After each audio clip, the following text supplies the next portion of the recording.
Welcome to my channel and to tonight's Death Row Dinners video, where I will be eating the last meal of somebody who has been on death row and then telling you how they ended up there.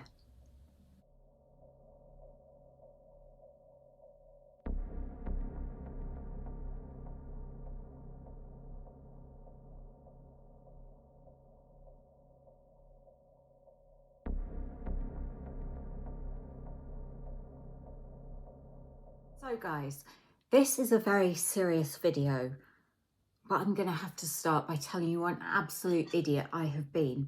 So for his final meal, Brian D. Steckel had a Philly cheesesteak, he had Pepsi, but I've gone for Pepsi Max, and he had coleslaw, so I've got some coleslaw. I went for the Philly cheesesteak sub from Subway, and I ordered it twice. So I don't just have one, no, I have two. What an idiot. I don't know how I did it. Well, actually, I do know how I did it. I was putting the order in and I'd put the sub in the basket, and then I thought, oh, I'll just check and see if it's available as a meal deal. So it was, so I got the meal deal, but forgot to take the original sub out of my basket. So I was a bit surprised when I saw the total cost, but I didn't notice that until after I paid. So this is one of my two Philly cheesesteak subs from Subway, which I did get toasted. It's not an easy thing to get in this country. I'm sure it's nothing like the one that Brian would have eaten, because it's not something we typically do, but it's the closest I could get. So I really hope I like it. I really do.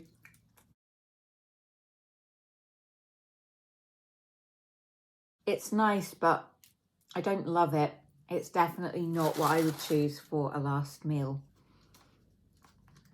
Now, it doesn't say whether he ate the coleslaw separately or not. So I'm going to stick a bit in.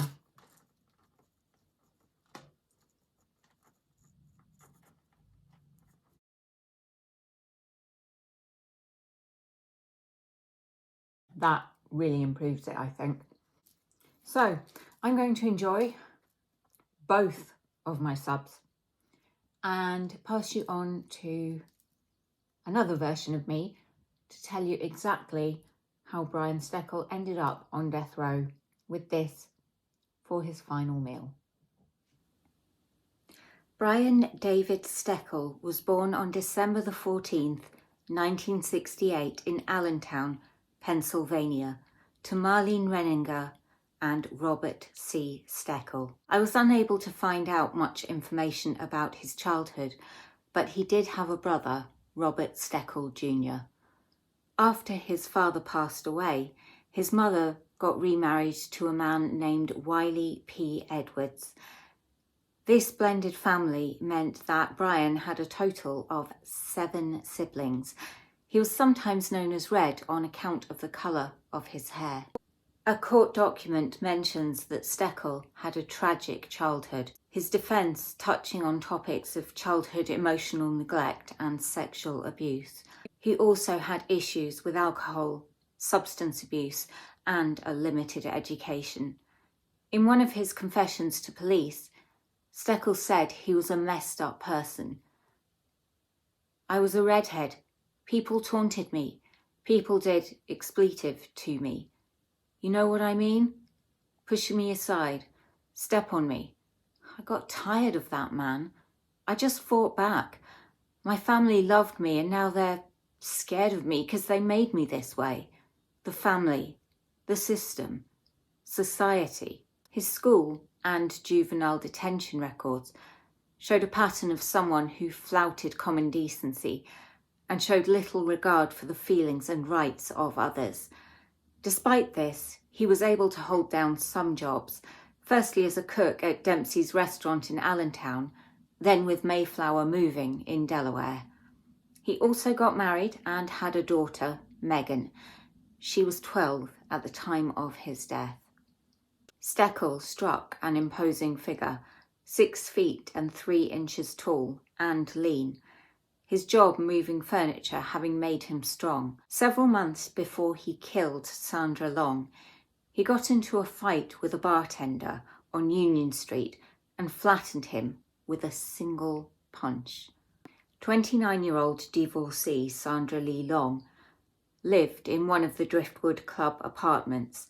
The block is located near Price's Hill in the Wilmington area. She worked as a data entry clerk and was the youngest of 4 children. She'd previously worked as both a waitress and a saleswoman. Steckel later said that he chose her because of her long, dark hair and that she was pretty with a nice body. According to her mother, Sandra was a very loving and giving person who would offer help to anyone. Steckel crossed paths with Sandra for the first time approximately a week before he killed her. He had gone to stay with friends in the Driftwood block at an apartment across from hers. After Steckel witnessed a verbal dispute between Sandra and the wife of his friend, he commented, "I should rape the bitch." At around lunchtime on September 2nd, 1994, Steckel knocked on Sandra's door. When she answered, he attempted to gain entry by asking if he could use her phone.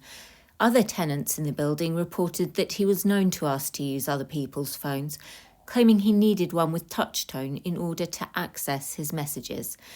Sandra agreed and let him in. He then proceeded to pretend to make a call whilst actually unplugging the phone from the wall. This was to prevent Sandra from being able to call 911. Steckel then demanded sex from Sandra. She refused, at which point he proceeded to beat her and throw her onto a couch. Sandra fought back, hard. She managed to bite Steckel's finger, drawing blood. Numerous defensive marks were found on her body. He strangled her to the point of unconsciousness, first with a pair of nylon tights and then, when they broke, with a sock. He then sexually assaulted the unconscious Sandra with a screwdriver before sodomizing her. He had come equipped with the tights, lighter and screwdriver, demonstrating that he had every intention of killing Sandra from the outset. Steckel dragged the unconscious Sandra through to the bedroom, then set both her bed and the curtains in the bathroom alight using a black lighter. He left the scene of his crime and went to Larry Day, a former colleague's home, for a few beers. Once Larry left for work, Steckel convinced Larry's wife to drive him to a liquor store. The journey took them past Sandra's apartment, which was now on fire. Mrs. Day later stated that Steckel became visibly agitated, and he angrily demanded to know why she had chosen this particular route. This led her to remark that he looked like he'd killed someone. She noticed the wound on his finger, but thought nothing of it. After returning to the day home for more drinks, Steckel then asked to be dropped at a convenience store on Lancaster Avenue. Unbeknownst to Steckel, Sandra was not dead when he left her. She had regained consciousness, and 2 men had attempted to rescue her. Lane Randolph, a tree trimmer who was passing by, testified that he heard weak cries of "Help me, please," coming from the apartment. He managed to kick through a window of the basement flat and was able to hold hands with Sandra.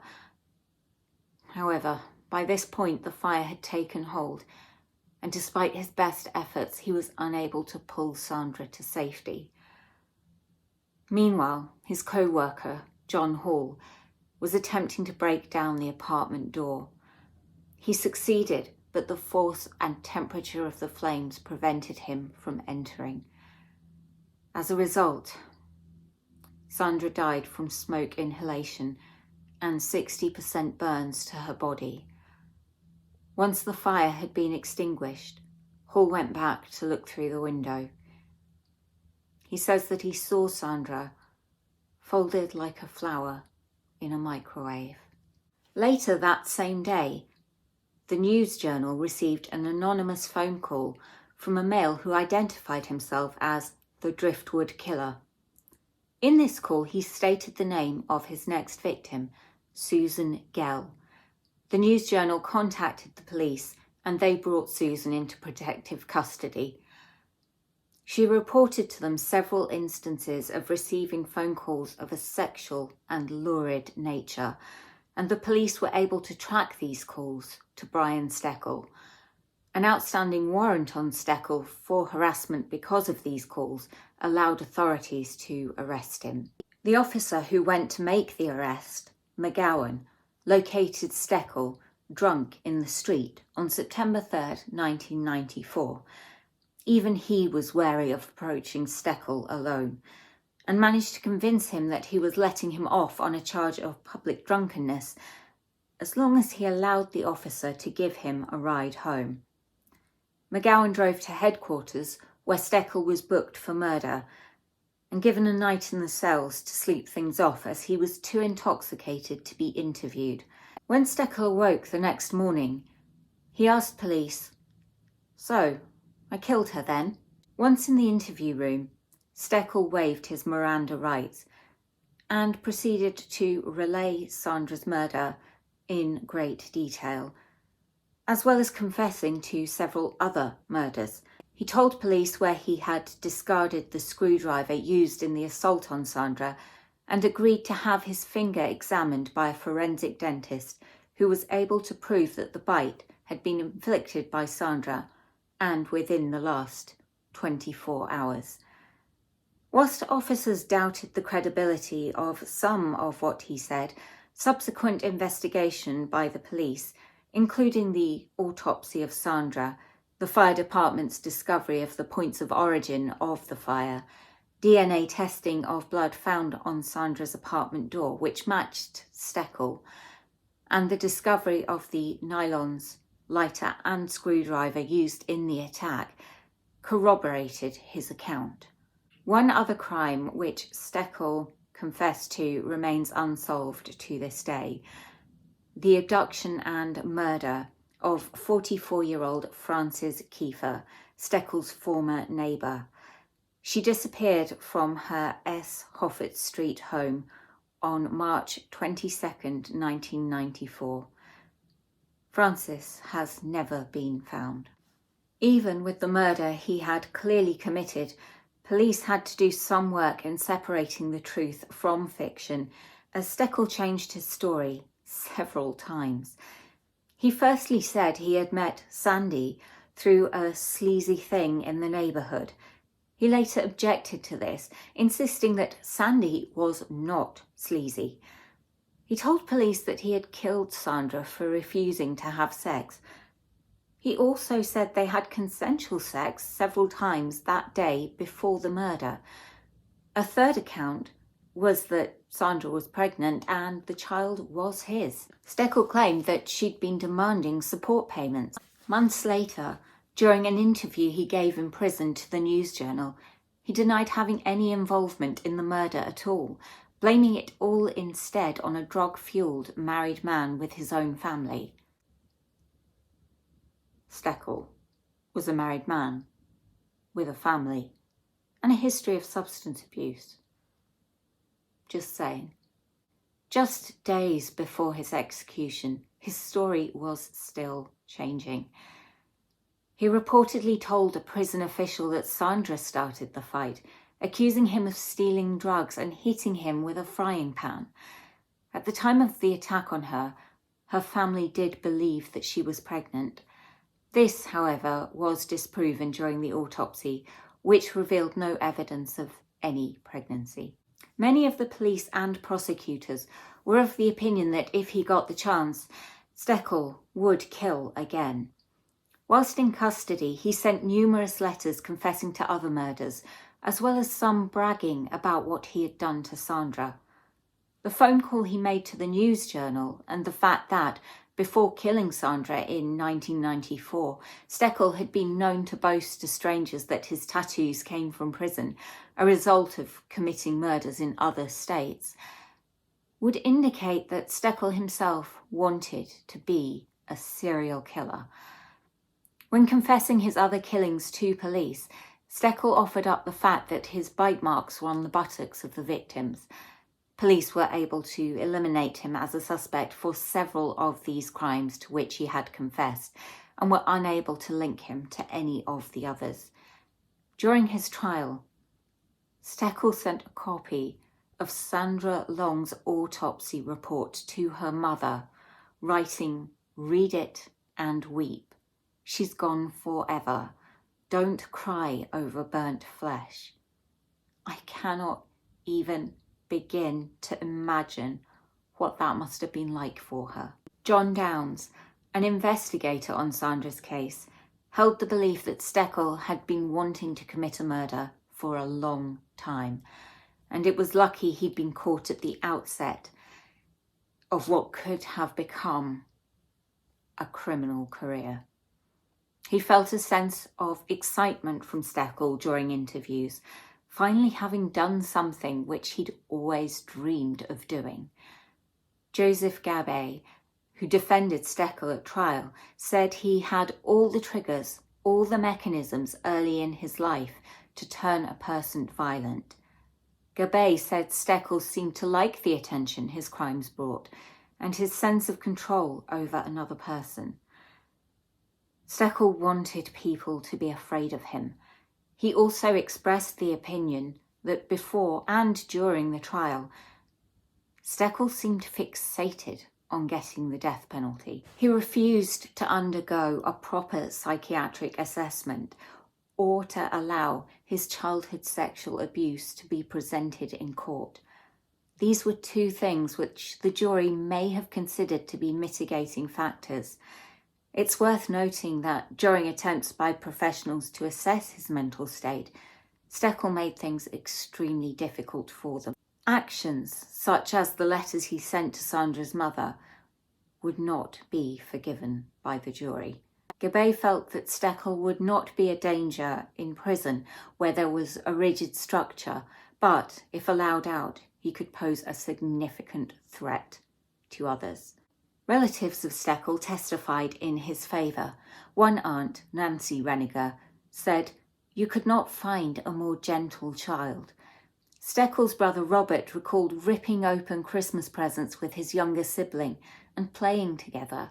Steckel was tried and convicted in Newcastle County of 3 counts of murder, 1st degree, 2 counts of burglary, 2nd degree, 1 count of unlawful sexual penetration, 1st degree, 1 count of unlawful sexual intercourse, 1st degree, 1 count of arson, 1st degree, and 1 count of aggravated harassment. He served a separate penalty phase, and after this, on January the 8th, 1997, he was sentenced to death by a jury vote of 11-1. During the penalty phase, he told the jurors that, "I ask you to hold me accountable for what I did. I know what I did was wrong. It was selfish and despicable."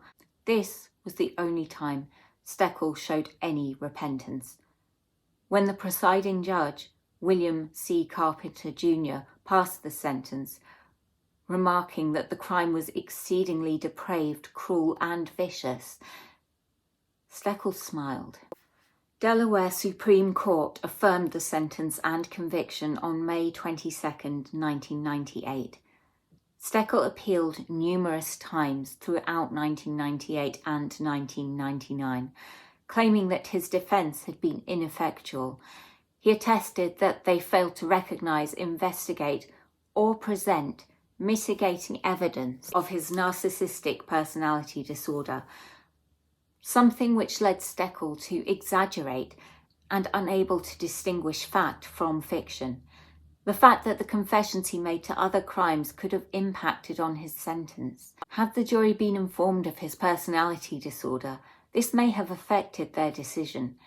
In fact, as I mentioned, several psychologists and psychiatrists had attempted to evaluate Steckel, but had not been able to officially diagnose him. These claims were rejected by the Superior Court on August 31, 2001, and by the Delaware Supreme Court on April 11, 2002. Undeterred, Steckel took his appeals to the U.S. District Court for the District of Delaware and the United States Court of Appeals for the Third Circuit. He also attempted to challenge the constitutionality of the death penalty laws in place in Delaware at the time of his sentencing. During some of these hearings, family members of Steckel testified that his time behind bars had made him a changed man.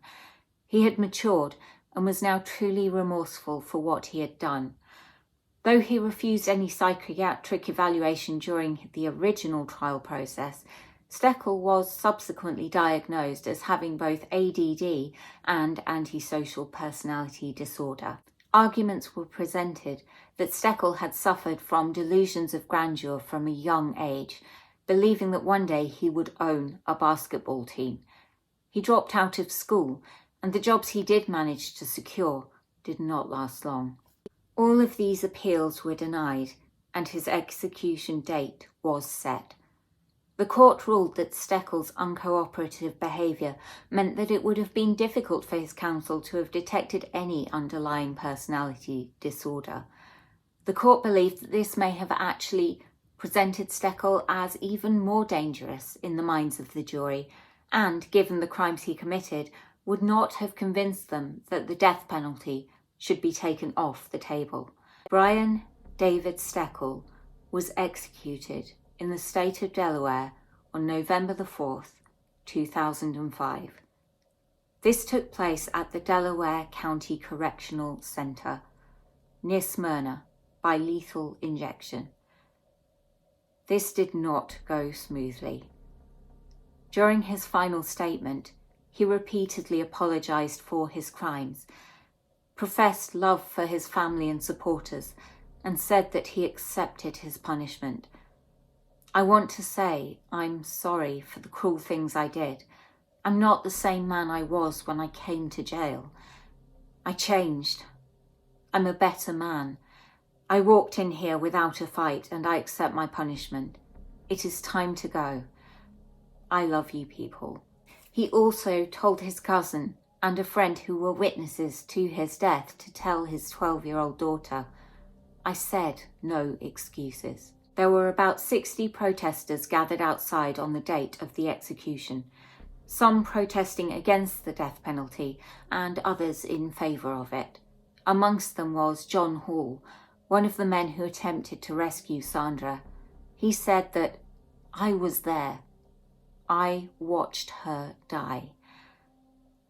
I feel that this man needs to die, and I'm out here to make sure that my opinion is out here. Sandra's mother, Virginia, gave a statement saying, now, hopefully, we will have some peace and closure. Steckel's cousin, Mary, said that she doubted death would bring closure to anyone. Steckel's execution seemed to take longer than usual, according to witnesses who had seen previous executions carried out in Delaware. Steckel was alive for nearly 12 minutes, whereas other executions generally took around 3 minutes.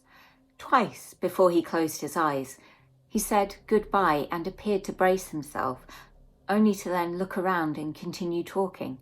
At one point, he looked up at Warden Thomas Carroll to say, I didn't think it would take this long. During a 12-minute period between making his final statement and finally being pronounced dead at 21 minutes past midnight EDT on November 4th, witnesses reported hearing several clicks.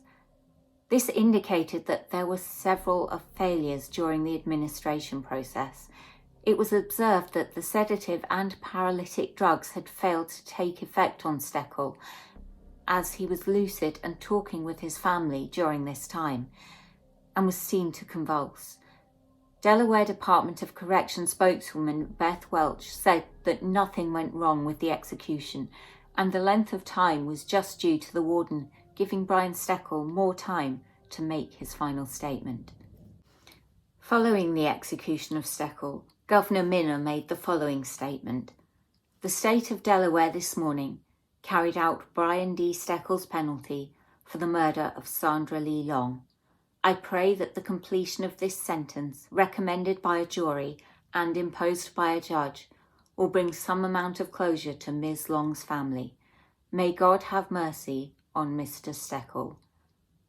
DelawareOnline.com reports that an unnamed member of the execution team had said that he didn't care if the process caused Steckel unnecessary suffering and pain.